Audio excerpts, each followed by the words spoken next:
back to the Whatnauts review show number 228, where each week we have a different story to talk about. It could be a comic book, a movie, a TV show.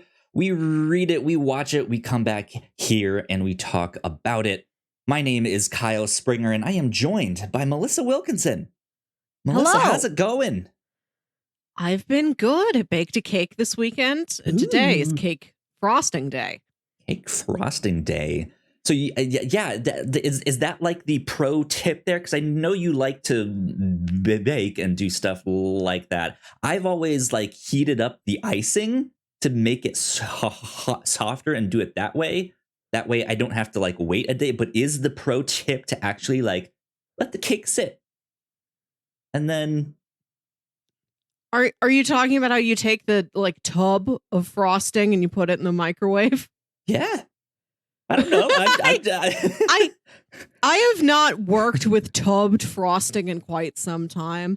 I'm baking a cake for my niece's birthday. I baked it yesterday, and that's what her birthday party is today. She gets to come over and we decorate it together. That's cool. So that's what. Yeah, I didn't think we'd have time to bake and decorate all at once, so that's why they're split into separate days.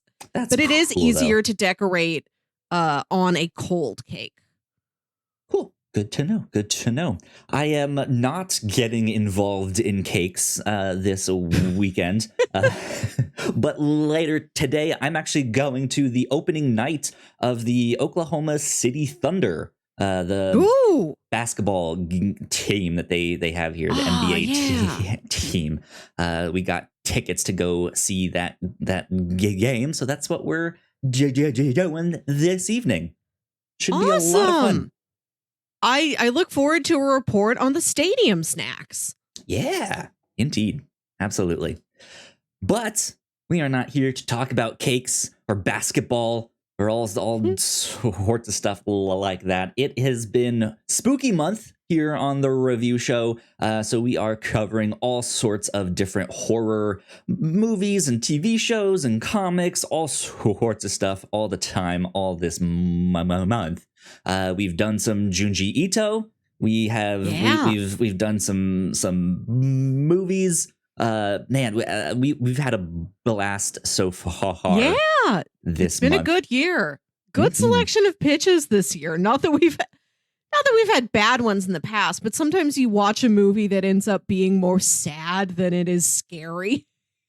Yeah, Lake Mungo was a good movie, but boy, what a bummer. But I've been having fun every week this month. Yeah. Fun fact, when I set the profile on OBS, our like live broadcasting like software stuff, it automatically has information put into like the name of the stream, like all that stuff. And for some reason, it's always stuck on Lake Mungo, episode number 177. So, but we are not here to talk about Lake Mungo. We are here to talk about season 1 of Servant on Apple TV Plus. Now, I wanted to say this was by M. Night Shyamalan. It's not exactly. He directed a couple of the episodes, but he serves as the series showrunner. So kind of like the main creative, even though he doesn't really get the writing credits for each one. It's opening strange. Credits say he's an executive producer, along with several other people who are credited as an executive producer. I believe the creator's name was it Tony Bagscallop? Yep, that's Would you read Tony it to me, please? Bagscallop. Who I'm not familiar with, but certainly I did enjoy this. Spoiler alert, Servant, great watch. That's the creator and the writer of every episode. Yeah, and M. Night Shyamalan wrote he directed episode 1 and episode 9, the penultimate episode of the season. But when you do look it up, it says M. Night Shyamalan, Servant. Yeah, I mean, you kind of have to go with that name if he's somehow attached to the product for better or for worse, right? M. Night Shyamalan has a hit or miss career, some people just kind of eye roll and write him off, but he has some good stuff in there. And I think when he like truly gets to do what he wants to do, he often hits. Yeah. So, I don't know, but Servant season 1. Apple TV Plus, I guess I should say, is a subscription service that we recently started checking out. This is our second show from Apple TV Plus that we've covered, but this is definitely one that stood out as I was like looking through all of the stuff. One, because of M. Night Shyamalan's name, but it's also just an interesting premise.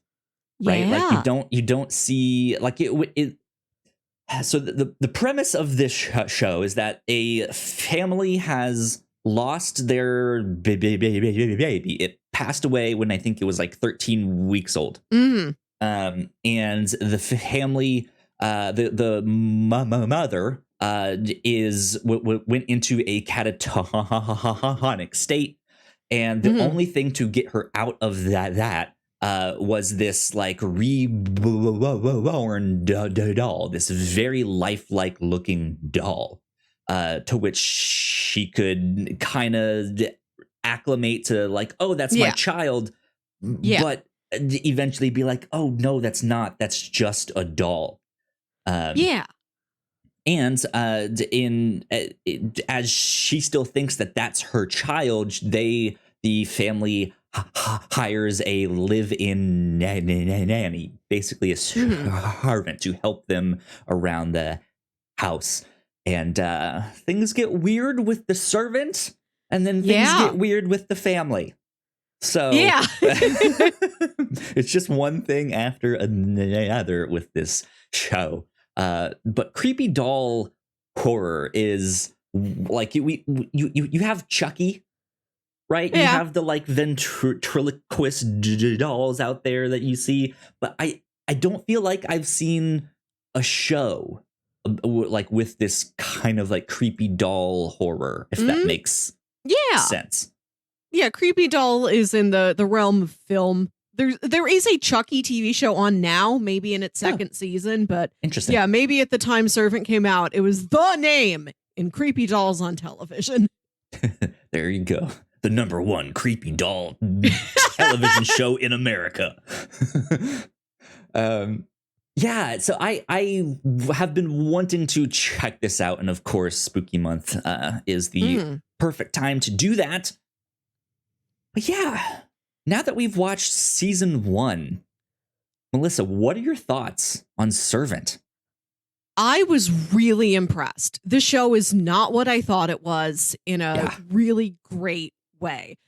Without spoiling it, I'll tell you that the doll part of the show is very minimal. If you're creeped out by dolls, I'll tell you that like the doll is used like a prop. It's like just one thing in the frame of the scene. Like the doll is not there to scare you the same way like Chucky or Annabelle is. Yeah. And the show is really not about that. The whole show is just like the parents, the live-in nanny, and the mom's brother. And almost every scene takes place in this Philadelphia townhouse. That's the M. Night Shyamalan influence there. It's set in Philadelphia. Like all of his stories. It feels like a black box play. It's so small. It's so intimate. And it really throws a lot at you. Like it's minimalist in a way, but within the limited amount of things that they are doing, the amount of twists and turns that they can pack in there with just these like 4 characters in one space is really incredible. It's kind of wild. Yeah, I was not expecting that at all. I was expecting it to be this creepy doll, right? And that is the thing that is like haunting this house. And yeah, by the end of episode 1, the doll is kind of an afterthought. Now, again, won't spoil it and go into why, but just the breakneck speed at which it just continually pulls the rug out from underneath you and twists the story in some new way or reveals some new bit of information, I think is stellar. The episodes are half an hour, so they are pretty quick and short, and I think that also helps the breakneck speed, right, at which this all takes place. But yeah, that is the thing that I think this show really excels at is it will kind of drip feed you this information, but each drip is a new twist. And then once that twist is revealed, there's some new aspect that is scary about not what they've revealed necessarily, but just like what happens next, and like in the way the characters handle it or deal with it is just some new kind of horrifying situation.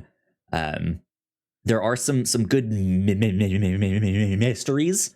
Through most of the season, you are not told what happened to the baby. You are not told the history of this servant. And it seems like there's some more interesting things up with this family that we are following. So there is lots to watch out for in this. I will say if you are creeped out by like gross food stuff, there is some just disgusting food stuff that is like also one of the odd bits in this is that the husband is this like famous chef, and just the stuff he makes is like the most avant-garde stuff, but he deals with all of this just really disgusting food and seafood and stuff like that, just in this way that is just why is he doing this? I will say that like there is nothing in the show that is more gruesome than just him preparing a seafood dish. Like this is a horror show, but it's not like a gruesome, gory, gross show. He just has to kill and cook some eels sometimes. Yeah, some weird foods. And then the next thing that I was also fascinated by is that most of the cast I did not recognize, but there are some inclusions in that cast. I was like, oh, I should check it out because I've only seen them in this one thing, namely Rupert Grint, who plays Ron Weasley in Harry Potter. Yes. That's all I know him from. And so to see him in this, I was like, well, I feel kind of obligated to check him out in this thing to see what else he can do. And here he is in this show doing an American accent. Yeah. Which is an interesting thing. And he's the only one of the main cast that I recognize. But then Tony Revolori is in this too. I love him. He's in all of the Spider-Man movies. Stuff like that. And then I recognize the Living Nanny's father. Oh, I've seen him in stuff. Her uncle? But, yes, yeah. Okay. I've seen him in stuff, but I don't remember his name off the top of my head there. I was really struck by this main couple. The mom is played by Lauren Ambrose, who I thought you might have recognized from 6 Feet Under. I know you've watched that show. Oh, yes. Yeah. Okay. Yeah. Now that all like clicks into my head now. Yeah. Okay. And the husband, Sean, do you know one of his most notable credits? No, I feel like I should. I don't think you've seen this movie. He's Victor Von Doom in that last Fantastic Four. Okay. Yep, haven't seen that one. Okay. Interesting. Yeah. Okay. Good stuff. Good stuff. Yeah, I was not familiar with most of that main cast. They all do an amazing job, though. There's excellent performances in this show. And I want to say also that this live-in nanny, she's a young lady. She's like 18 years old. And I figured this might have been one of her first jobs. I didn't look up the actor to see what else she's done, but she's a really interesting character in that. So we've said that this isn't exactly a creepy doll show. Yeah. And it's not exactly a creepy nanny show either, because there's some sort of evil magic energy around this girl, but she herself is not necessarily malicious.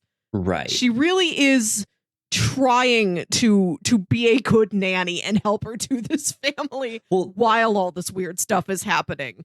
That's kind of the thing, though. You don't necessarily know that exactly. At times, it feels like she is up to something, or she knows more than she's letting on.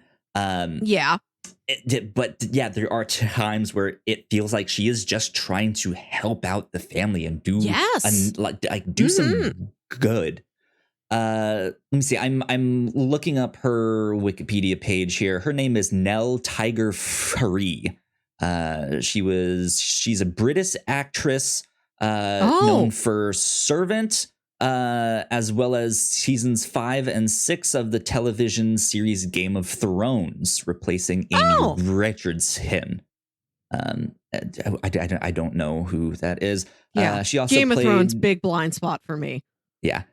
She also played Chloe Crumb in the film version of Mr. Stink. I don't know anything about that. Is this a children's book? Anna in the film Broken, and Janie Carter in Amazon Prime's Too Old to Die Young.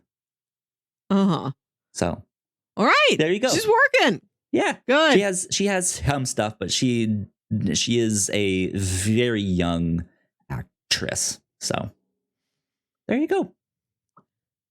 Good stuff. Yeah, there's all sorts of different creepy situations and just great moments of tension where you think you know what's happening, but then you don't. And it's an interesting show. Right now, Servant, it has gone on for 3 seasons. Yeah, and that is also one of the baffling things about this show is that at first, when I was expecting it to be the creepy doll horror, I was like, how does this go on for 3 seasons? And then when it revealed itself to be so much more than that, I was like, okay, I can start to understand how it's gone on for 3 seasons, but also how has it gone on for 3 seasons at this pace? Because every single episode is something new, some new twist. Like, what is happening?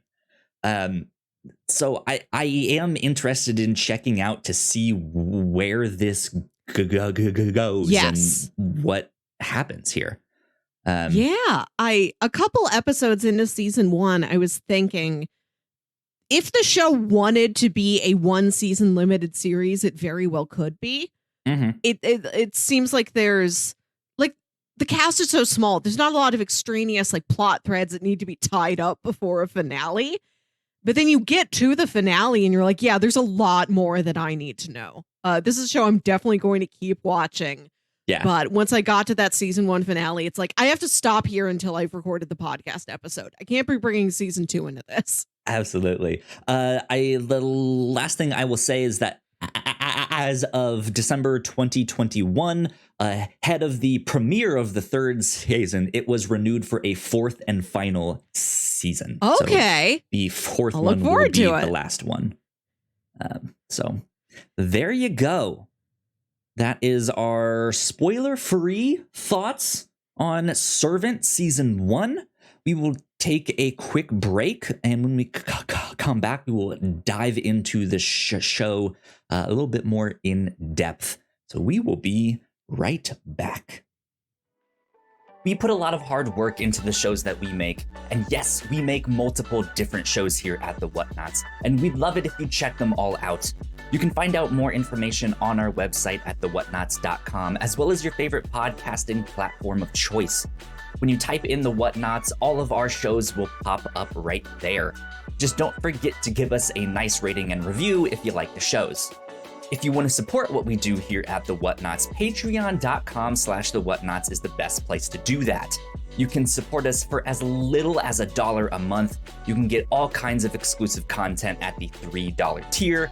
You can also get a shout out and a thank you on all of our shows at the $5 tier. You can support us on Twitch by subscribing to our channel at twitch.tv/The Whatnauts, and we would love to have you all join us for our live streams and talk with us in the chat. And lastly, we have merch. If you'd like to grab yourself a shirt or a sweatshirt or a mug or something else, go to thewhatnauts.com/store to pick up some merch today. All right, and we are back. A big shout out to all of our Patreon supporters. We thank you so much. It means a ton. Thank you. This month on our Patreon exclusive podcast, The Pilots Club, which is available at the $3 tier, we watched the pilot for Mockingbird Lane, which was a pilot episode that never got brought to a full show, but did air as a Halloween special a number of years back. It is kind of a modern day take on the Munsters, and it's co-created by Brian Fuller, who you guys might know from Hannibal, if you guys are in the horror month, which I'm sure will come up in conversation later on here when we start talking about the food that they make in this show here. But that one was a lot of fun. Please go check it out. Last week here on the review show, we reviewed the Abominable Dr. Phibes, which was a Vincent Price movie from the early 70s, I believe. And man, what a trip that what a weirdo was. That was a strange movie, but I'm glad I watched it. It's an interesting one for sure. Yeah, nothing quite like it. Yeah, indeed. On the captain's log, we're all over the place on the captain's log. We do all sorts of stuff. Recently helped Melissa come up with a list of at least 50 monsters for a fantasy draft. She's Joe Network. But this next week, we are doing our annual Halloween special, in which we take different stories and stuff that we've shared on the podcast, and we turn them into horror stories. And not only that, but we will be in costume. We will be dressing up for all of that one. In fact, I'll be dressed up next week here on the review show too. Yeah, so me too. Why not? I'll find something.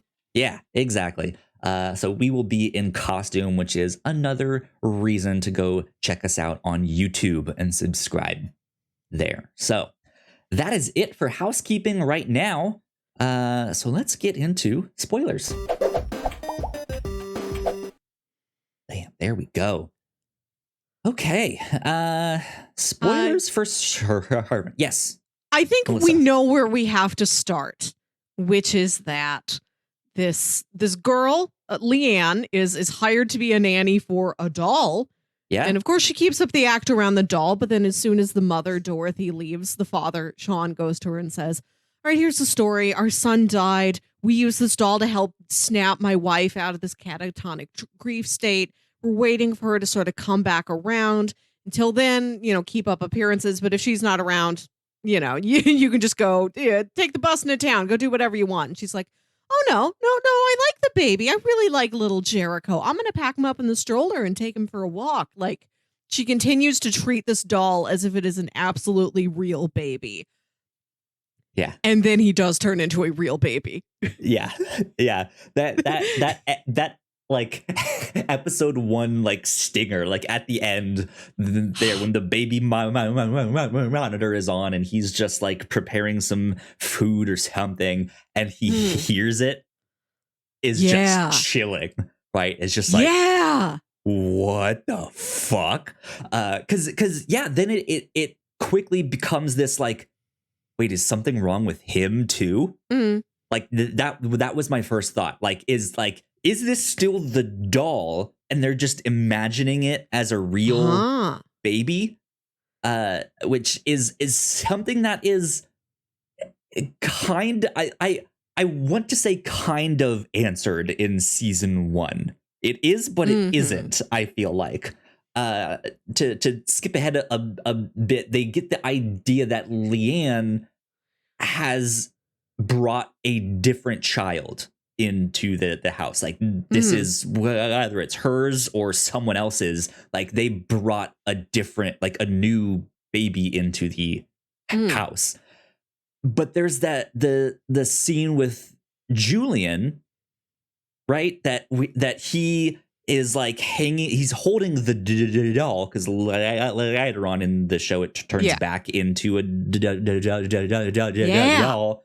And he's holding the doll over the balcony at the top of the steps, being like, I will drop this doll because it's just a doll. And the second he drops it, he hears it say something. Now he catches it and it's still the doll.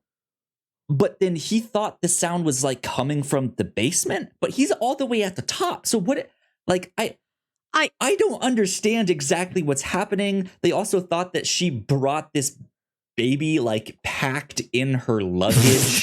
Like it just like none of it really makes Okay. sense exactly. This is one of the major mysteries of the season. Is just where the heck did this baby come from? Right. And it's kind of perplexing that they don't do things like Sean doesn't sneak a little bit. Like he pricks the finger, takes some blood, gets a paternity test or something. Like they don't do things that seem obvious. My understanding is that Leanne has some sort of power to manifest the baby and not bring a baby back to life. Because like there's not like there's Interesting. like a corpse there for her to reanimate. She's not a necromancer, but she sort of manifests a real baby from somewhere. And the night she goes out, Tony Revolori, who's Sean's chef in training, like takes her out bowling for a night. And that's when Uncle Julian's babysitting little Jericho. He turns back into a doll. I think if she's gone too long, like if she leaves Jericho, the magic leaves and he is back to being a doll. And maybe there's like an overlap period where the doll's still there, but you can hear like a baby echo, or it's just, all these characters are so mentally damaged by what they've been through. I can see Julian hallucinating babies crying. Yeah. There's it's the whole thing is just odd and strange, and it is a ginormous mystery. And like that is kind of the like that is like the first creepy thing of this show, is this doll that you thought was going to be here the whole time turned real. And we're not quite sure how that happened.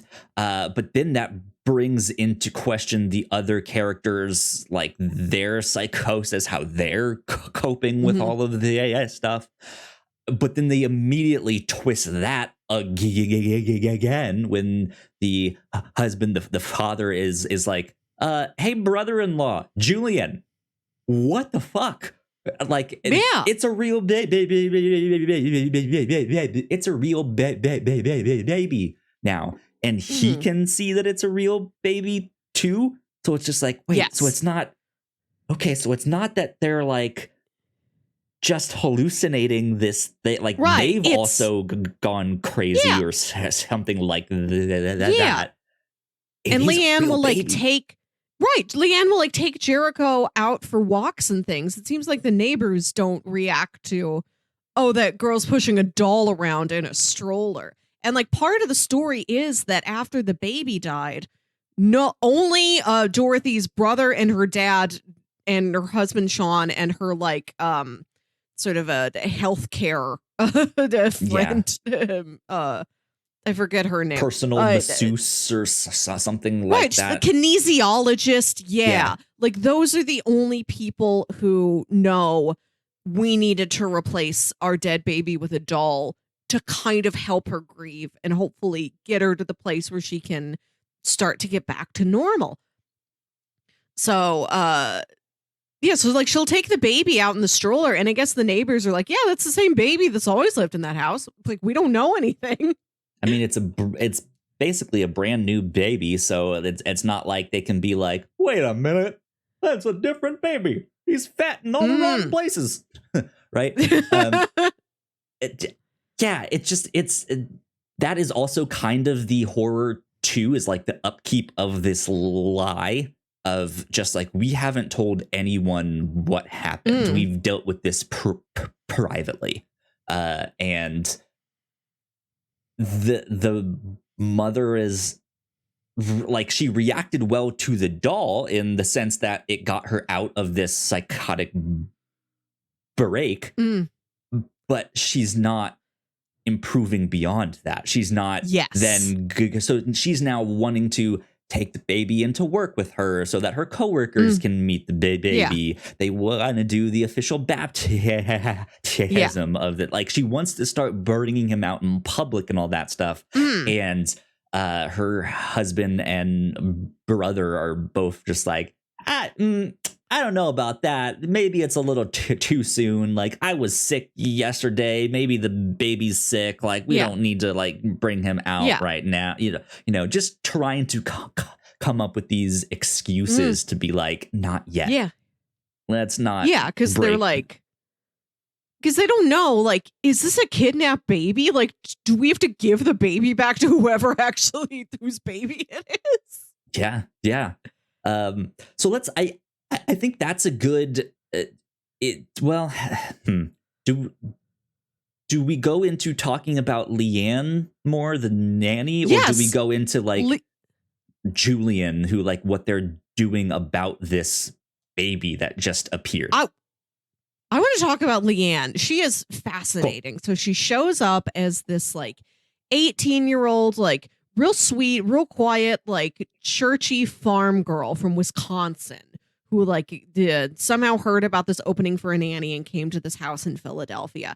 Yeah. And she tells the family like practically nothing about her. She's like so textbook obedient that and like Dorothy immediately takes to her, and Sean's like, there's something weird about this girl. Even before the baby is suddenly alive again, he's like, what is this girl's deal? Where did she come from? And like Julian hires a private detective, and they go up to Wisconsin where they said she's from. And they find that the address she gave like on her hiring paperwork is a burned out farmhouse. And they go into the town cemetery, and there's a gravestone with her name on it. So they're like, this girl like stole a dead girl's identity. She's not who she says she is, but they can't really figure out who she is. And at one episode, her uncle shows up out of nowhere. He says he's passing through town, wanted to visit her, wanted to surprise her.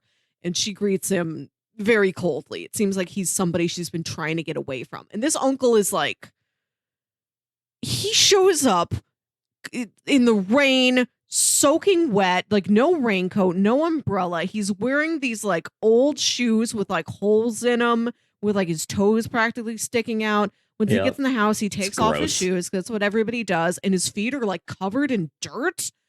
And he's just this like shabby, mysterious guy who's like real threatening to Leanne and like, okay, you've had your time here. You need to go. And he makes allusion to how she needs to go to other families and do the same thing. And I got the sense that Leanne was like, she has some sort of a power, whether she can use it consciously, purposefully, or if it's something that just happens around her. She's got a power to like manifest things that like her aunt and uncle have been using her for. And she wanted to get away from them, but no, like he tracked her down. And I wonder if like the fact that he shows up looking so shabby in like a suit and his feet covered in dirt, he feels like a reanimated corpse to me. I know I said earlier that's not what she's doing with Jericho, but this guy feels like a zombie. Yeah. yeah, like a Solomon Grundy type Yeah. of character. Yeah. But also just like real salt of the earth, like almost like Amish. He's not, but like in the sense that Yeah. like there's that scene where they're eating the food and he wants like no flavor on this chicken. Oh my gosh, Like it's just he wants yeah. just does the weirdest things. Is very religious, very strict. Like yeah, just there's something off Oh, with him. That's such an eerie scene where like Sean's out for the night, so Dorothy's made like chicken and like some sort of a red marinara sauce or something. And he takes his napkin and he wipes every bit of sauce off of this chicken breast and then just reaches across the table and grabs Leanne's napkin and puts the chicken breast in it and like wrings every bit of juice out. It's so unnatural. It's horrifying. Yeah. Oh. But so Leanne, yeah, is she's when she gets there, she's so quiet and mousy and shy and like you said, just obedient to a fault that she does give this air, like this air of mystery to her, Yeah. right? And it's not until the baby comes back that they start to question, like, okay, who is she? Like, we just invited this person into our house and we don't know anything about her. And even when they do try and find out some things, they really have such a hard time finding out who she is. And they still don't really know exactly. But that, like, the weird things about her is, yeah, she's religious. She seems to be Christian, but every night she prays right beside her bed, kneeling down. But the way this show films the prayers, it's always in this like whispered voice that you can't fully understand what they're saying. And sometimes the captions say in a foreign language. Oh, well. Too, which isn't necessarily Latin, sinister. Yeah. Right. Yeah. But it's still just this idea of you don't know exactly what she's saying. Is this Christianity exactly? Like, what is this? Is this something else? And like we see her with a book that looks like a Bible, but you never get a close enough look at it to actually recognize any of the words. Like the cover does say the Holy Bible. Okay. At one point, but yeah. We see her like writing like Sean and Dorothy's name next to different passages, maybe because that reminds her of them, or like that's a specific prayer she has for them or something. But again, like the camera is focused in such a way that you can't really read easily unless you pause it and scrutinize like what those passages say. Yeah. So you brought up the point that she might have some kind of power to maybe manifest things or help people in a certain way somehow. So yeah, that might be like characters from the Bible that remind her of the people she's living with and wants to help them like not be like them or not fall into that same sin or something like that. It's interesting. And then eventually we also see her punishing herself by lashing herself. Just all sorts of weird things are up with her. Another thing about her that I want to mention is that when they first start to like investigate her and see like, okay, what's in her room? She's not here right now. What is there? One of the things they find in the baby's room is this like wooden cross with this like twine wrapped around it all. And it's very like Blair Witch Project like looking thing, and they're just like, what is this? We don't that's creepy. And then when the brother-in-law, when Julian goes to visit the farmhouse that she said she was from, the whole house is burned down. except a single spot where a very similar wooden cross is, and enough space to like the bed that was right there in front of it isn't burnt either, except maybe like the feet, but like that immediate space is protected somehow, some way. Which down the road we learn that there was a fire. Leanne's family burned to death. They did die. She survived. And the kind of easiest thing to kind of move her along and get her out of the town was just to convince the town people that she died too. And so it seems like she went to then go live with her aunt and uncle. And we'll maybe get into some of the weird things with the aunt and uncle once we get into the finale stuff. But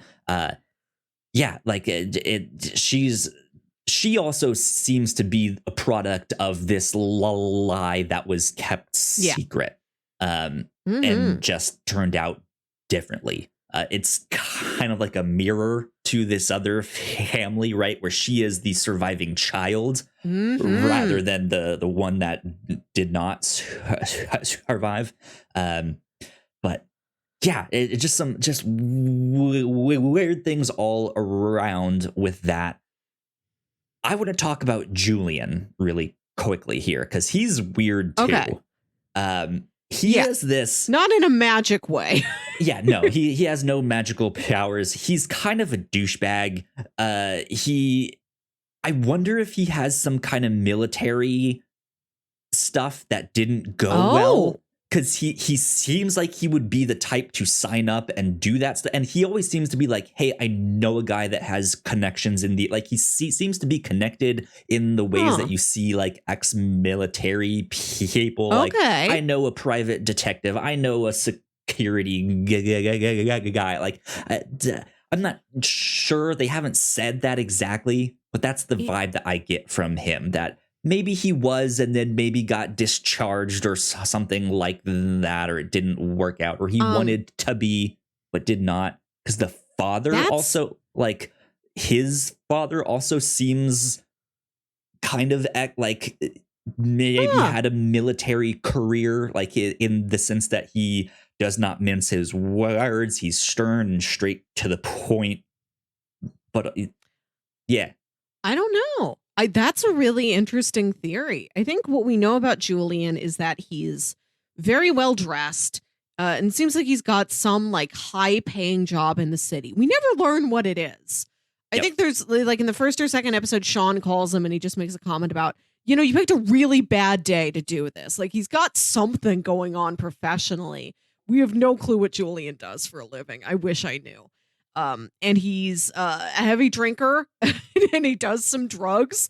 Like at one point where I think it's when like the uncle is there and like Sean's out of town, but like Julian and Dorothy call him, and Dorothy's like, well, don't worry, we've got Julian here. And Sean says, Julian is 160 pounds and most of that is cocaine.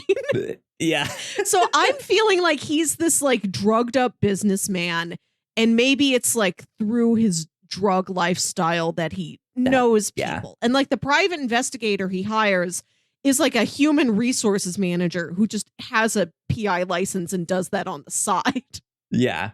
Yeah, it's like he has like these real shady connections, but he's also very abrasive and in your face about stuff, which also might be the cocaine, right? Where he doesn't necessarily realize that he's doing some of the stuff that he is, but I think he feels like he's under a lot of pressure, which is also kind of what he tells that kinesthesiologist. I don't know what the profession was of that one woman. Because at one point, I don't know if they had a past relationship at all. We don't know, but or he some just sort of a connection. Opens up immediately and is like, I can no longer get hard. Like I can't do that. Like that's not something like, hey, like on the first time, maybe you don't, unless like Well, you're specifically there for that, like that kind of doctor. Is her name Natalie? Was that her name? I think so.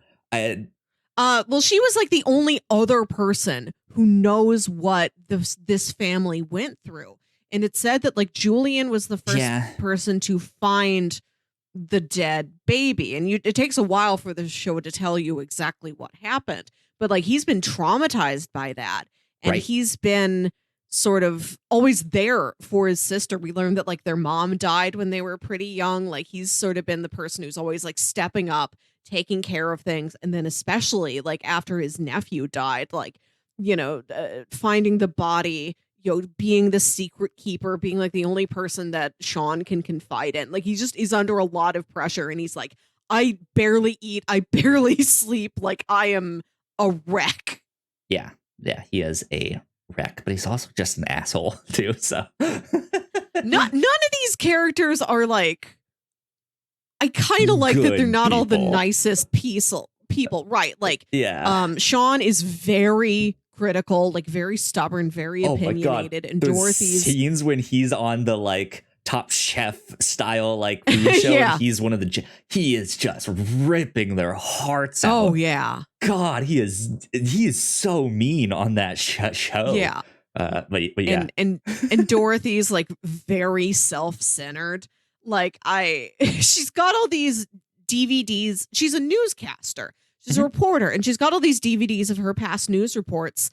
Not just like in her records, like in her study or something. No, they're like out there in the living room. Racks and racks and racks of Dorothy. Yep. Right next to Lost. Right next to Breaking Bad. Right. She just has her seasons, own the stuff. complete seasons 1 through 7 of Dorothy. Right. Yeah. That's another thing I really liked about this show. That so often in movies and TV shows, there's a news broadcast that you see for exposition. The thing in the news broadcast is what you're meant to get out of it. And the newscaster, they're just there to deliver exposition. They're nothing. They're nobody. We see Leanne is always watching Dorothy's news broadcasts. And we see her do these like at least once an episode. And only once does the thing she's talking about actually have any relevance to the plot. We're there to watch Dorothy. The news story is almost never relevant at all. And I really like that twist on this normal narrative structure. Yeah, that's an interesting thing for sure. Let's see, man. There is so much to talk about, but let me say this. I want to talk a little bit about the camera work in this show and how they film it before we continue on. Like, what are these weird things with the characters? This show is shot really interestingly to me. It's not normal, I feel like. I think part of the creepiness of the show, part of the tension is that everything is just odd. Like everything just feels like it's off. Yeah, it's just not normal how they film it. That's such a funny way to describe it. It's like not that it's. I like that you say that before you say it's eerie, it's chilling, it's distant. You're like, this cinematography not normal. Because that's the thing. I don't find the cinematography eerie. I don't find it chilling. I don't it's just like, that's just not a normal shot. And and it's off-putting enough that it like, I'm uncomfortable about it, but it's not enough to really be like, well, it's not a bad shot, or it's not like, oh, they're really going for this like chilling effect that, like, it's just like something's off here. Like I think that's some of the M. Night Shyamalan of it. He's maybe my favorite filmmaker. I've loved him since I was like 10 or 11 years old, watched Sixth Sense, watched Unbreakable. And he, like I said, he directs episode 1 and episode 9, which I think are some of the best. Well, there's good shots throughout the season, but he's got I really love what he does with the camera. This is why I will watch anything he does. This is why I watched The Happening, even after I've heard everything everybody has to say about The Happening. Yeah. I think he's really good at framing a shot. He puts a lot of like distance and negative space in it, or he'll like cut something off at an odd angle. Mhm. And there's always a tension to his shots where you're like, why am I looking at this specific shot? What's right outside of the frame that I'm not seeing? Yeah. He does a lot, or the whole series does this too, but a lot of like really close-ups on people's faces where they have to look like directly into the camera and act that way, which is always really awkward for an actor, right? Or at least I imagine it would be, because you're not speaking to a person, you're speaking to a camera. And like the food stuff that they do, just real close up in that food, in the like, let's peel the skin off this eel, like let's show its guts just falling out here, like let's show this lobster ice cream in the blender as it's like it's just like, stuff is really disgusting. There was one shot, I believe in episode 1, that I really enjoyed. That was, it was a conversation between the husband and wife, like near the start, and you don't see them. The only thing you see is their hands, and it's their hands kind of gesturing as they talk about their day, or like what made them angry and stuff like that. And it's just, it's interesting that that's what the camera focused on, rather than your typical like over the shoulder shot so you can see what the husband says, and then it switches to we can see what she says, or it was just, that's an interesting shot. It's a good shot. It's just off.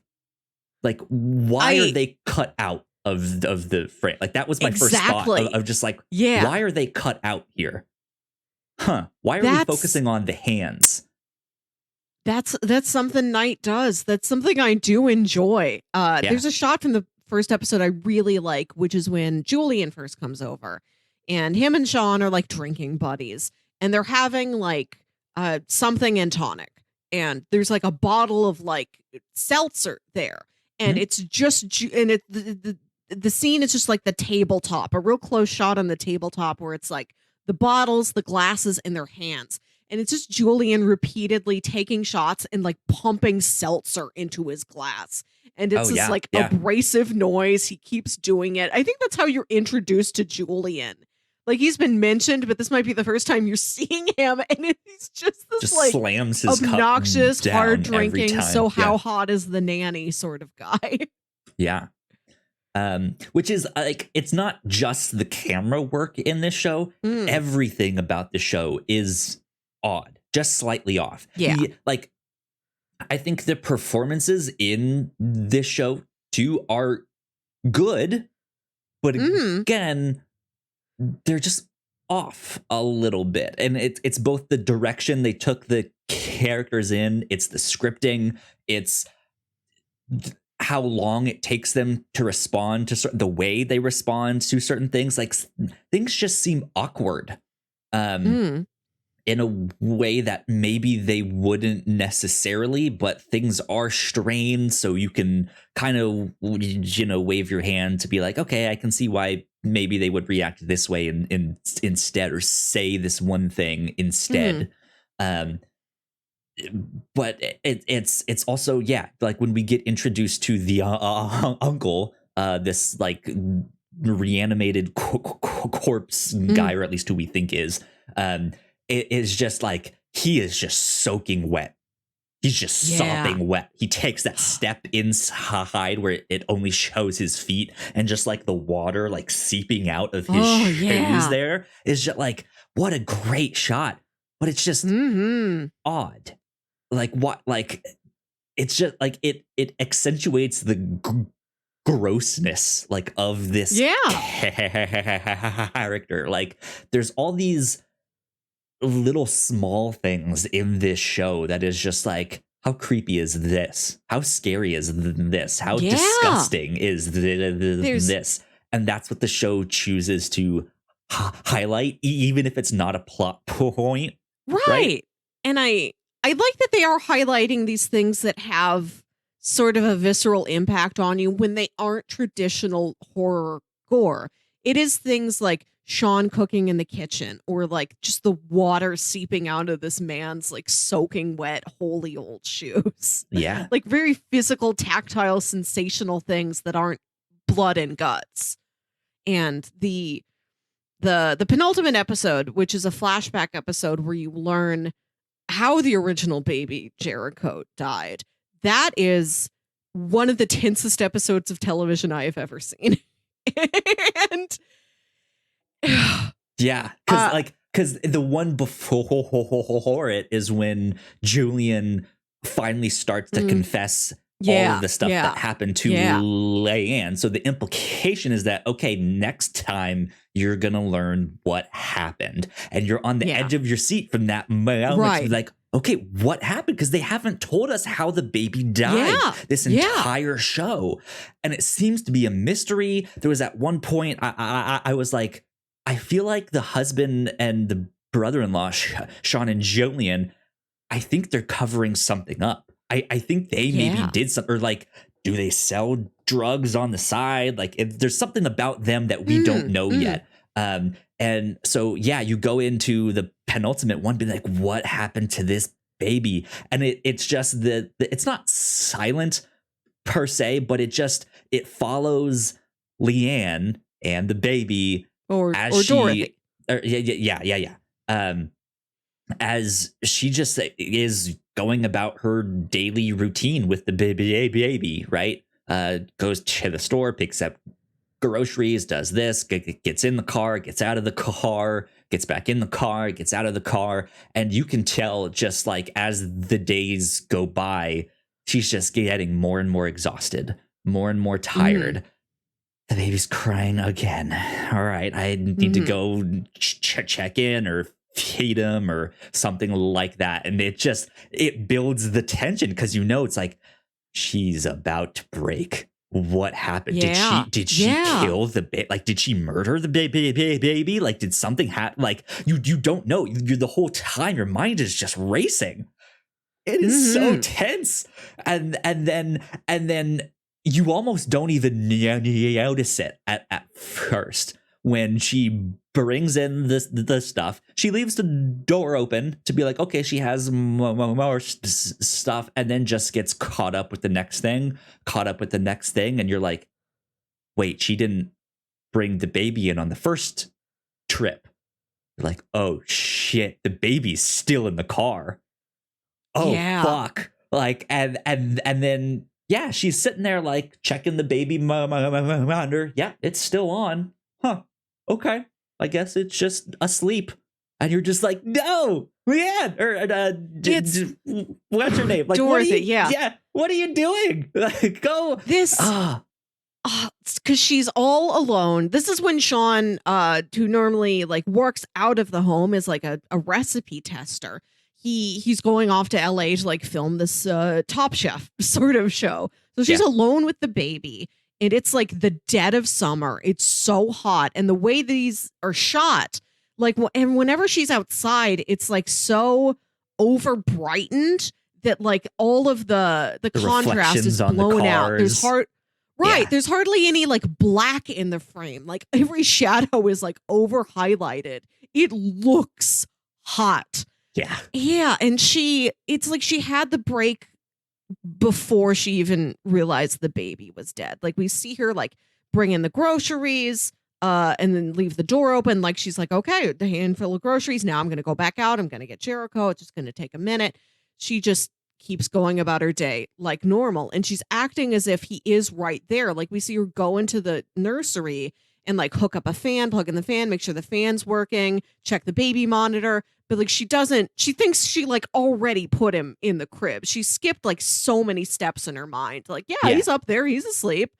And like later that night when she goes to look in the crib and sees he's not there, she just calmly goes downstairs, goes out into the car, brings him inside. We don't see him. He's just like old bundle in blankets. And she spent several more days just acting like, no, this is just me and my normal baby. take a bath And together. yeah, Wrap them up, change yeah, his diaper. But in the back of our minds, it's just like, oh, this is horrifying. And it like, right. and like that's the thing. Like there is the creepy doll stuff that I was expecting. There is also the more like traditional like horror slasher stuff that's out there. I think some of the scariest films that are out there is stuff that can actually happen in real life, and this happens quite a bit. Exactly. Yeah. The scariest stuff in horror movies is always something that's just an accident. Yeah. Because it's just like, that's when your mind starts to think like, what could I have done differently to do? And and it's just, it's awful. It's horrifying. I knew of one person that this happened to them, and their baby didn't make it. Just thought they were inside and ended up taking a nap, woke up hours later, and the baby did not survive. And even just like the small bit, because it was like friend of a friend, like, so I heard bits and pieces and stuff, and even the way the like neighbors then reacted to like how they started to treat her and stuff like that was just like, that's scary, because they're like, did you do this on purpose? Like, we don't want to, like, we're not going to ask you to babysit our kids anymore. Like, we're not it was just like, oh man, that sucks. That's terrifying.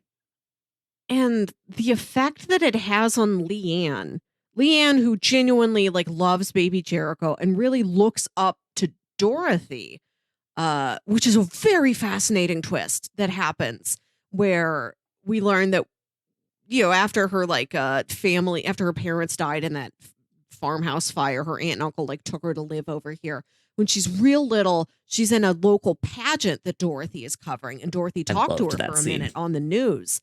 And like Dorothy, like, does, this was years ago. She doesn't remember that, but Leanne never forgot it. She grew up idolizing Dorothy and like picked this specifically. Like, I would love to serve this woman who made such an impression on me as a little girl. Here's the scary thing with that, though. So, Dorothy wants to bring the baby into work to introduce it to her coworkers. The husband says, no, not a good idea. Leanne ends up taking the baby downtown anyways, and is in the background of one of the shots of the nose thing. And the family is upset. Like, we thought you were just going to be like a walk around the block, like, but you took her downtown. Like, that was not what we told you to do, or what you told us you were going to do. We specifically told you all not to bring the baby on the work site. So they're upset about that. But at the end of the day, Dorothy is like, well, it's my baby's first appearance on TV, so we kind of have to celebrate it. And then just real nonchalantly in passing asks Leanne if this is the first time she's been on TV, to which she says yes. Just very calmly. Yeah. And we're like, not much thought is given to it. And it's the end of that episode where you see her sneak back down in the middle of the night, and Leanne is like rubbing her fingers along all of these like DVDs of these news recordings, picks one out, puts it in, and it is this news broadcast of this pageant recording where Dorothy is like, and we have lots of beautiful young ladies here, including this one. What's your name, young lady? And she's like, Leanne. And it's her, and it's just like, oh shit. And at that moment in time, you still don't know the timeline of like when she applied to be their nanny and stuff, because you still think like, oh, like she must have like sought them out like before. It's still just weird of like, why is she here? Did she like apply after she found out about the death? Did she know about the death of the child? Like all that, we still don't know exactly what the timeline is there, and it's not until later that we find out she applied and the letter got sent before the death of the child. So she's not there for the child specifically. But if she does have some kind of power to help people and stuff like that, maybe that was her power manifesting, of that she just applied at the right time. And that's how her power manifested. And then she gets there, you know, shortly after they've gotten that doll. Yeah, it's still just like something's up with Leanne. I don't know what it is. And there's things happening in the show that you can tell are tied to her, but you don't know if she's consciously doing them.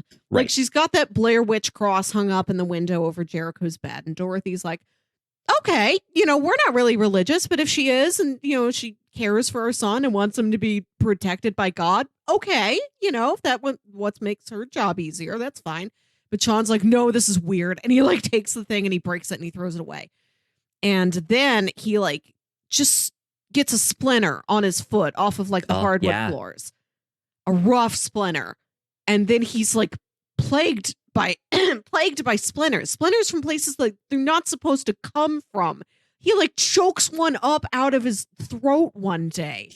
And you can tell that those are tied together, but you don't know, is this like some sort of residual curse off of that object? It doesn't seem like Leanne's necessarily doing that on purpose. Like, now I curse Sean. You know, like they don't necessarily get along, but it doesn't seem like she's like, I hate this husband. I want him out. I want him to suffer. She's just like, oh, that's unfortunate that we don't see eye to eye. You know, I wish you were more supportive. I think, here's what I think is happening, because that's also one thing I liked about this show, is that every episode I thought something different. Like, oh, maybe it's this thing. No, it's something else. I still have no clue. But here's what I think is happening now. Yes, Leanne has some kind of supernatural ability to help people, to give them a second chance somehow, some way. So like you said, this like manifestation power, but it comes at a cost. If she stays there too long, I think worse things start happening, and a more terrible fate than what they've already encountered happens. I think that's why her house burned down. It was an accident, but it was this negative consequence of the positive impacts of her power, right? Down the road, when we start to explore the uncle of Leanne, as well as her aunt, who's also creepy in her own way, we do get another news broadcast that Dorothy finds of like, where have I seen her aunt before? She finally pins it down, puts in this news recording, and it is this like hostage situation. The hostages are all these young kids. And it seems to be at least on the property. I was unclear if it was if it was just on this woman's property that the hostage situation was happening, or if it was her that was perpetrating it. Like she had kidnapped all of these kids. And she was like a leader of this religious sect called like the Order of the Lesser Saints or something. And it's this very like Jonestown like religious standoff that Dorothy was covering on the news. Not clear how long ago. I don't think there's a timestamp on it, but long enough ago that she like didn't remember the like name and face of that woman who was this sort of cult leader. And so like she's there, the cops are there, the SWAT team is there, but they're in negotiations, and so they're just kind of at this standstill.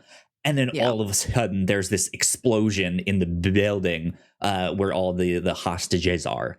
I don't know if Leanne is present in that or not. We don't know. She could be a survivor of that as well. If she was one of these children that was kidnapped as part of this cult thing, or like maybe her family didn't really want to be involved in this cult, but yeah, who knows?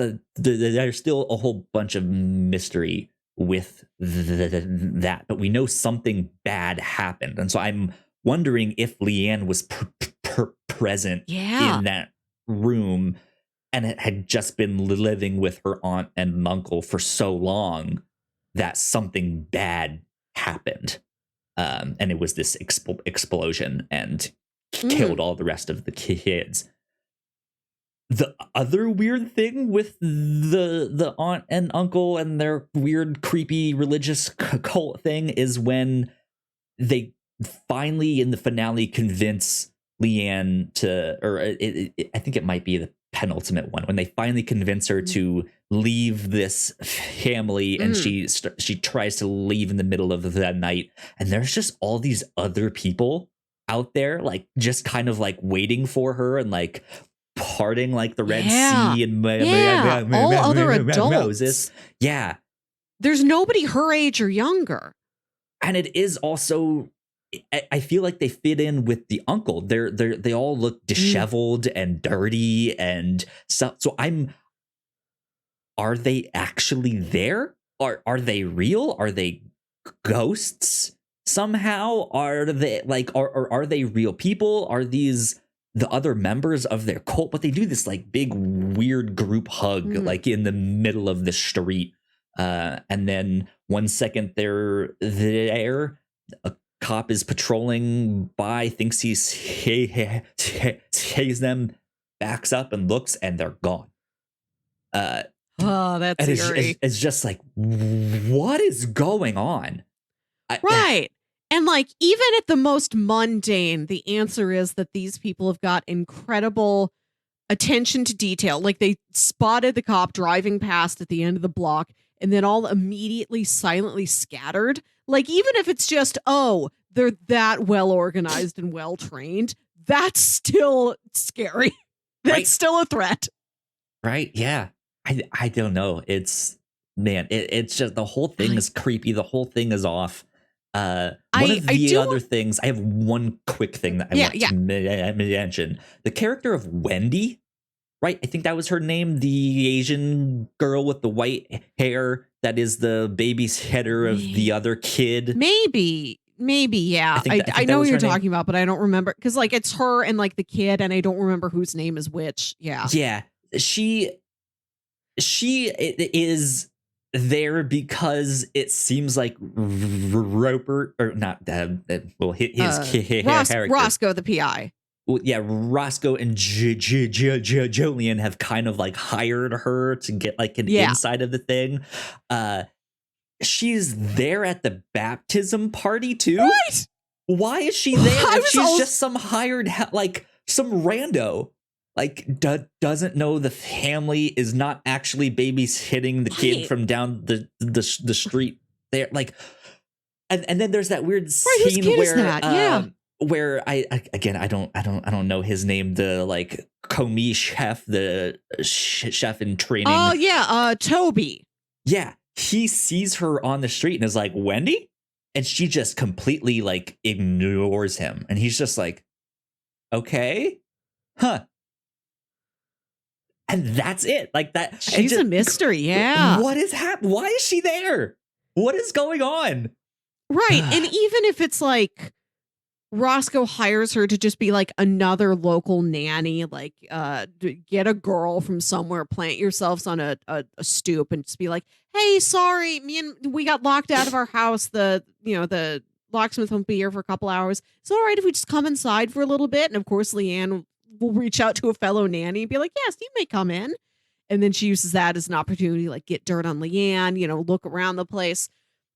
Even if after that is revealed and she's like, I give up, I won't take the money, I won't spy on you anymore, is Leanne still her friend? Were they like, you know what? Separate of being hired to do this, we should be friends. What happened? How is she there? I have no idea. Yeah. Baffling. I do want to talk about one thing in the show that is not scary, and that is Jericho.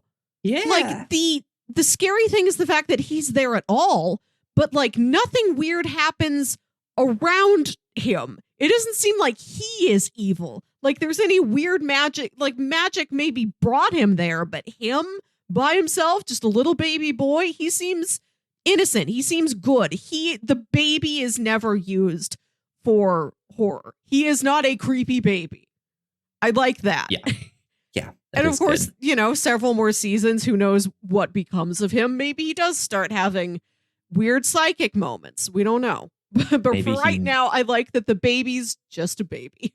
Maybe he ends up becoming one of the. You remember that old movie like Baby Geniuses? Well, what if he starts like talking and is super smart? That'd be wild. Be terrible. He's a baby. Be a terrible creative decision there. I want to talk for just a little bit about another form of horror that we're getting throughout the show, which is we talked about Sean's weird plague of splinters. To go along with this, he has lost his sense of taste. And he's like, I guess I've got some sort of a virus or something that made my taste go away. I ought to see a doctor. I'll get around to it. Another thing that feels like he should have done. Like he says, I ought to see a doctor, but we never have the scene where he goes to the doctor and the doctor's like, no, Sean, I can't explain this. And so he's like trying to keep cooking because that's his job, just based on like, well, I know this recipe should work. I can tell the texture of this thing, but he has to have everybody else like taste things for him. And then in the final episode, he like sabers off the top of a champagne bottle to like toast the baptism of Jericho. And then Toby gives him the like cork and like the very top of the glass bottle. Like, here, this is lucky. Keep it and save it until Jericho turns 21 and you can give it to him as a gift. And Sean's got this clenched in his fist and he looks down and realizes his hand is bleeding. And he's like, I can't feel anymore. And like the final shot of this season is him holding his hand over the flame in the stove and he can't feel anything. And that is the most terrifying escalation out of all of these. Like, how much farther is that going to go? What can happen to reverse it? Are we ever going to get Sean getting back to normal? Is he just like, going to start to lose all of his senses? Like, will he lose his sense of smell? Because he's also a big wine person, right? Yeah. He already can't taste it, but if he can smell it, like that is part of the experience of wine tasting, right? Mouthfeel.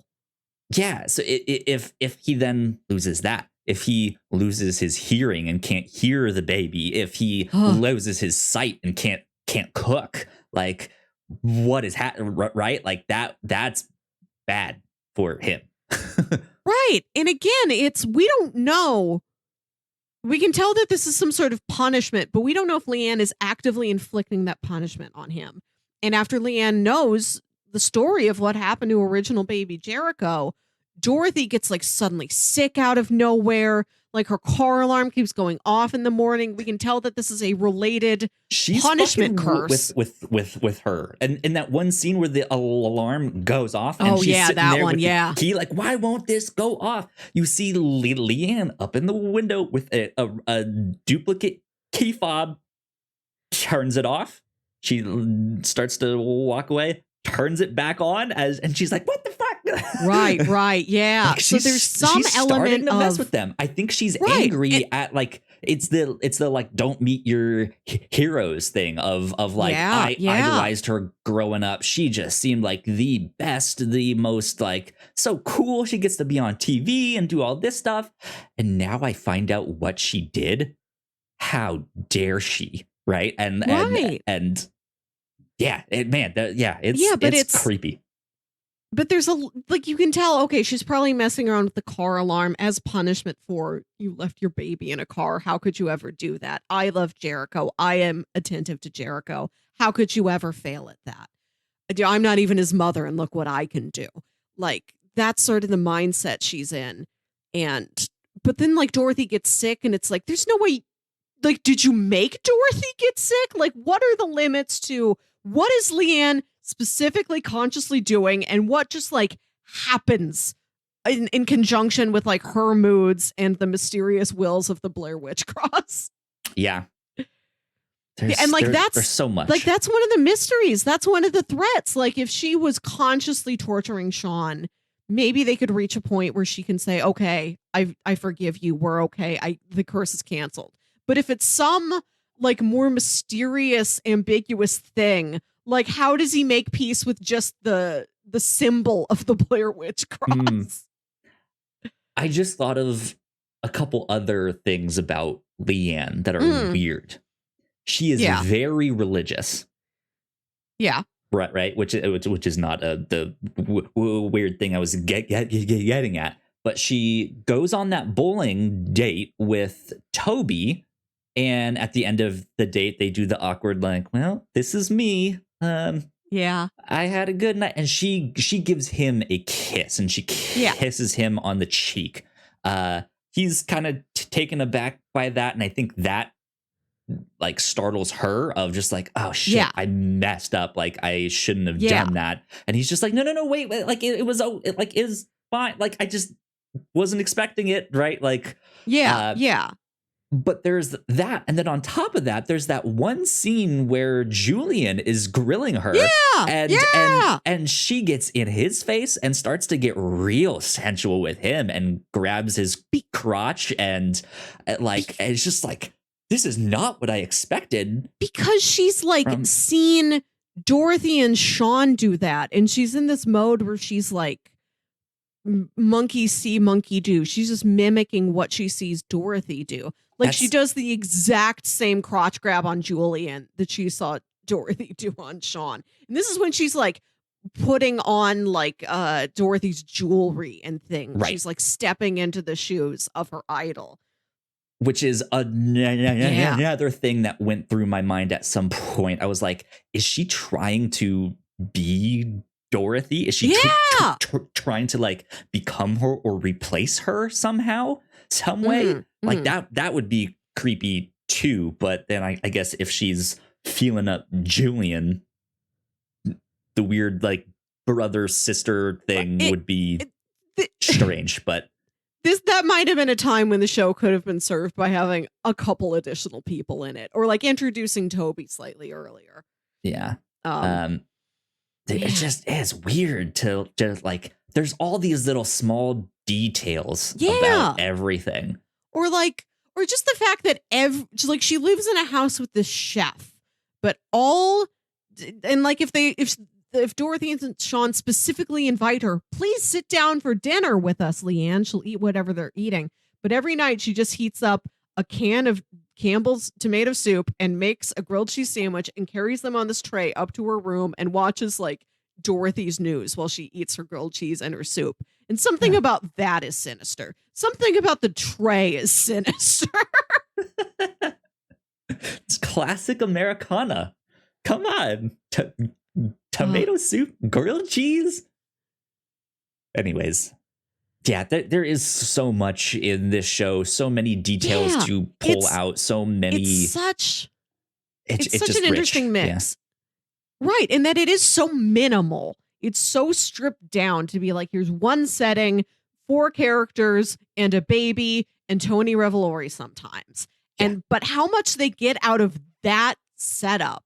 Like, this is such an efficient show. I was really impressed by the tone, the mood, the pacing. There's a lot to explore with the characters. They've got their rough parts where they're not really nice people, but they're still really engaging to follow.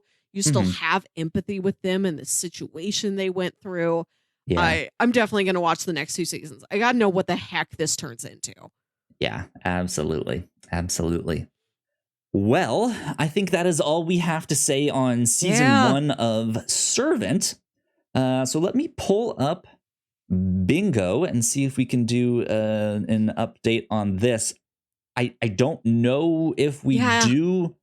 The I only don't think one I we got anything. probably could is well, was there a paper bag of tall groceries? Not in the Was way there? that I intended this bingo square, where it's like you've put a French baguette or a stalk of celery. There's something in the bag only to This is just prove like that there's sticking something in out. the Yeah. bag. Right. Like it is Um, purely a flimsy prop. There's groceries in this show, yeah. but We got they close. feel real. Yeah. I think the same thing for reaction of the animal to judge trustworthiness. We got close because there is that one night where that like rabid dog gets in the Yeah. house and starts attacking. Mysterious. Yeah. Yeah, but that was not to really judge anyone's trustworthiness, though. Mhm. Leanna is horrified at what Oh. Julian Yeah. does with that, but the dog ends up being fine. I will say Again. that, which is also just like, Again. that's weird too. Right. That's considering her what like happened. bringing things back to life. I was Yeah, worried she was strange. going to like eat a meat and the meat would come back. Like at one point, Sean like roasts crickets or something, Mhm. and she eats one of them, and I'm like, is this going to Like, come comes alive in her back out mouth of like it's her pushing mouth. daisies? Yeah. Ugh, that's disgusting. Anyways, not an update on Bingo. It gets real tough to do all of that stuff when there's only like a handful of squares left and they're real specific, right? You have to we have to pitch real specific things on this show to make that happen. Okay, let me close that guy out. Recommendations. Melissa, if people enjoyed this, what else might they like? I am a big fan of M. Night Shyamalan, and I know he does have his low points, but I think he's got his high points that I think are undeniable, and even his middling points have something to them. I watched The Village again last night. The Village is gorgeous. It's got a stacked cast. Have you ever seen The Village? Do you know what the twist of The Village is? I saw it in theaters way I back did in too. the day. I did Yeah. too. And like, that's a movie that maybe one day I feel like I should return to, because at the time I hated it. I thought it was bad. But there's recently been a number of people who've been like, that movie is fantastic. Like, it's great. I'm just like, I was really young when I went to go see that. Maybe I just missed it or like didn't understand it or who knows what, but continue. Give it another try. But I do want to say Rupert Grint is going to be in his next movie. It comes out in January or February. It's called cool. Knock at the Cabin. Catch the trailer out there. I'm very excited for this one. But I think out of all of M. Night's works, the one I would most recommend in conjunction with Servant is a movie called The Visit. This was kind of a comeback for him after Earth. And it's a movie shot documentary style about these kids, sort of like preteen boy and girl, who go to visit their grandparents for the weekend. And it is the like 13, 14-year-old girl who wants to grow up to be a filmmaker. And she is making like a documentary about this trip to visit her grandparents because they've never met the grandparents before, not even when they were babies. Because the mom, when she was a teenager, like had an affair with her teacher or something and ran away with him and like got married and had kids and had a huge fight with the parents and completely severed ties with them. And now it's like 15 years later, the mom's divorced. She's trying to pick herself back up again. She's going on a cruise with this new guy she's dating. And she reaches back out to her parents and says, would you like to meet your grandchildren? I'll put them on the train. That you can meet them at the station. They will spend a couple days with you. So the daughter is making a documentary about this experience, about her meeting her grandparents for the first time and trying to learn like what was this big fight they had with mom, and can they get her? Can she get her grandparents to forgive her mom. That's her goal. And she wants to repair that relationship. So that's why the whole thing's shot documentary style. There's a purpose in the movie why it looks like found footage. Okay, cool. And so these kids go to visit their grandparents who they've never met, and the grandparents are really fun. Like, yeah, have fun exploring the farm. We'll bake cookies. We'll play games. Don't leave your rooms after sunset. And they're like, what? And they're like, after we put you to bed, after dark, don't leave your rooms. And the kids will like peek out the door at night and they see grandma like scuttling around like a demon. And grandpa's like, oh, she's got a form of dementia. It exacerbates after the sun goes down. When it's dark, she can act in really strange, erratic ways. But don't worry, just stay in your room. She won't bother you. She's your grandma. You know, you'll wake up the next morning and she'll make you pancakes. But it turns out to be more than that. And it's a fun one. I think it's got I like how I like the purpose behind this take on a found footage horror movie. It's cool. And Catherine Hahn plays the mom. You don't see a lot of her, but Catherine Hahn is there. And if you liked Servant, I would recommend Hereditary, which is an intense movie. Not for everyone, but Hereditary is also a very small scale movie about a family coping with loss and a truly horrifying accidental death. Mm-hmm. And just the gaps that opens up in that family and the trauma they're going through, and how and that also has like a magical supernatural thing going on with it, but it's mostly a film about how grief can torture you. Hereditary it's a lot. It's kind of intense, but it's very solid work, very eerie. It's got images that will stick with you. And it stars Toni Collette, who has worked with M. Night Shyamalan before. She's the little boy's mom in The Sixth Sense. There you go. And good the boy, her son in Hereditary, he's an old. Oh, okay. He's in old in the movie called Old. I thought you said an old, like he's an old. He's an old. Goodness. Yeah. So I, of M. Night Shyamalan's work, would recommend Split. I really enjoyed that one a lot. And I think it also deals a lot with trauma and the psychological effects that it has on a person.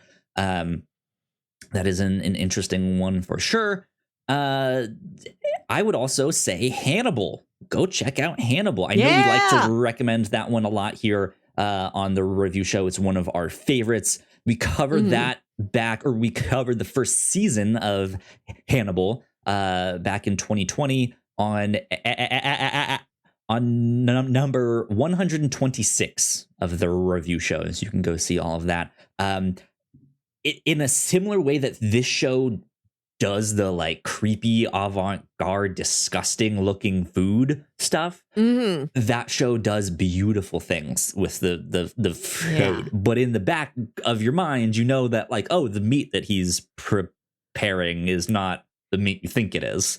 It's something else, right? So there is a little bit of that in this too. We didn't even mention it in our regular talk, but at that baptism party, all the guests they don't know it, but they're munching on the placenta of Jericho. So yeah, there is weird food horror in Hannibal as well. But man, the rich detail in that just makes it beautiful in that show. So if you don't want to get creeped out and disgusted by food, but want to be like, man, that looks tasty, that looks so good, go watch Hannibal. There is some creepy stuff in there with that.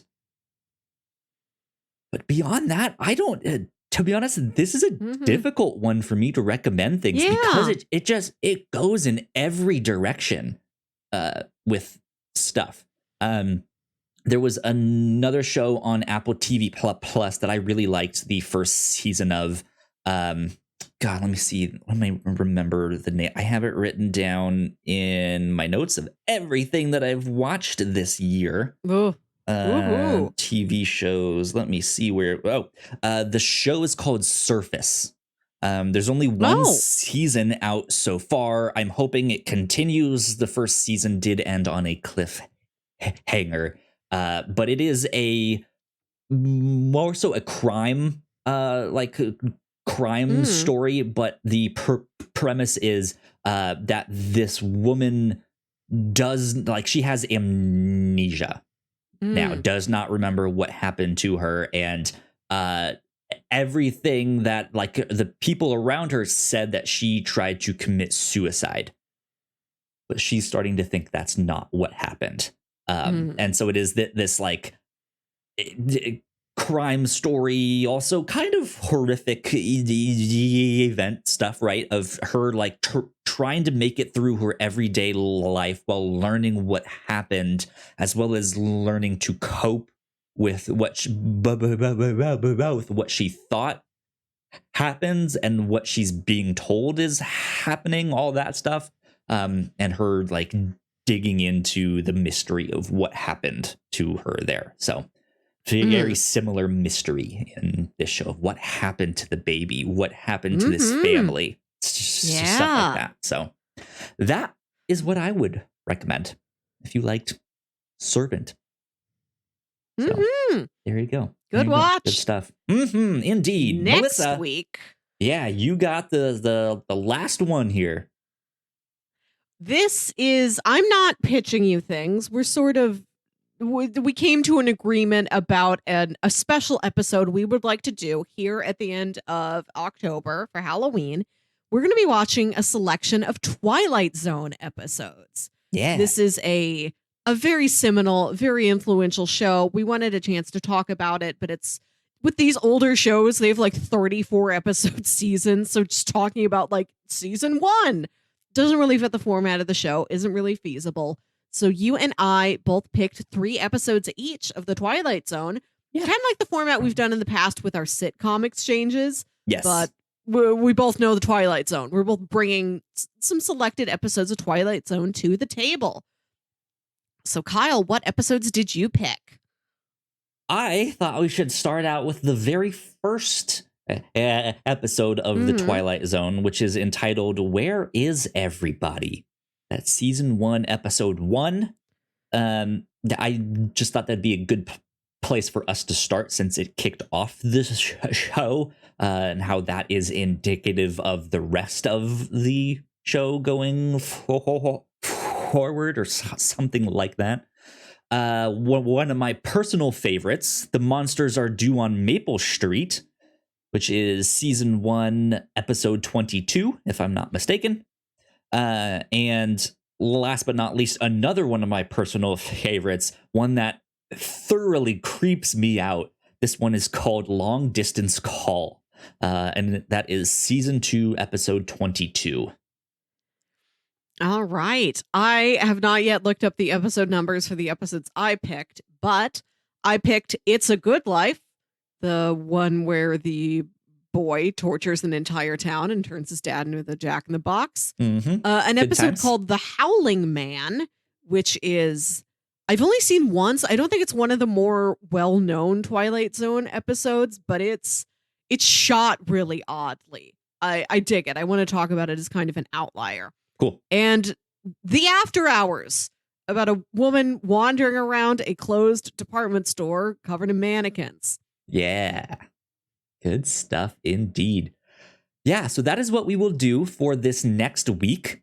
Just a big celebration of the Twilight Zone, looking at a grab bag of all of those. After that, though, will be the first weekend in November. And we normally like to, at the end of the month, do our end of the month special. But because the end of October is Halloween, we always have to save something spooky for Halloween. So we moved our end of the month special from October to the start of November, which means we will be doing the next part in our Kaiju Max coverage. This is a comic book written and drawn by Xander Cannon, and it is about a bunch of kaiju, and they are prisoners in Kaiju Max, and their stories, their escapes, their life in jail, around jail, all of that stuff. I think in this next bit we go over to the women's prison. Yeah. So it's a little bit confusing. The comics are available on Comixology Unlimited. You can read volumes 3 and 4. That is what we are covering. However, if you want them in a single volume, you can get the Kaiju Max Deluxe Edition Volume 2. That's the one we are writing. So be on the lookout for that in about 2 weeks. And then at the end of November, we will finish up our coverage of Kaiju Max. So yeah, lots of stuff, lots of good stuff to look forward to, I think. So there you go. But next week, The Twilight Zone. It's going to be a lot of fun indeed. But yeah, that is about it for this week. So Melissa, where can the people find you on the internet?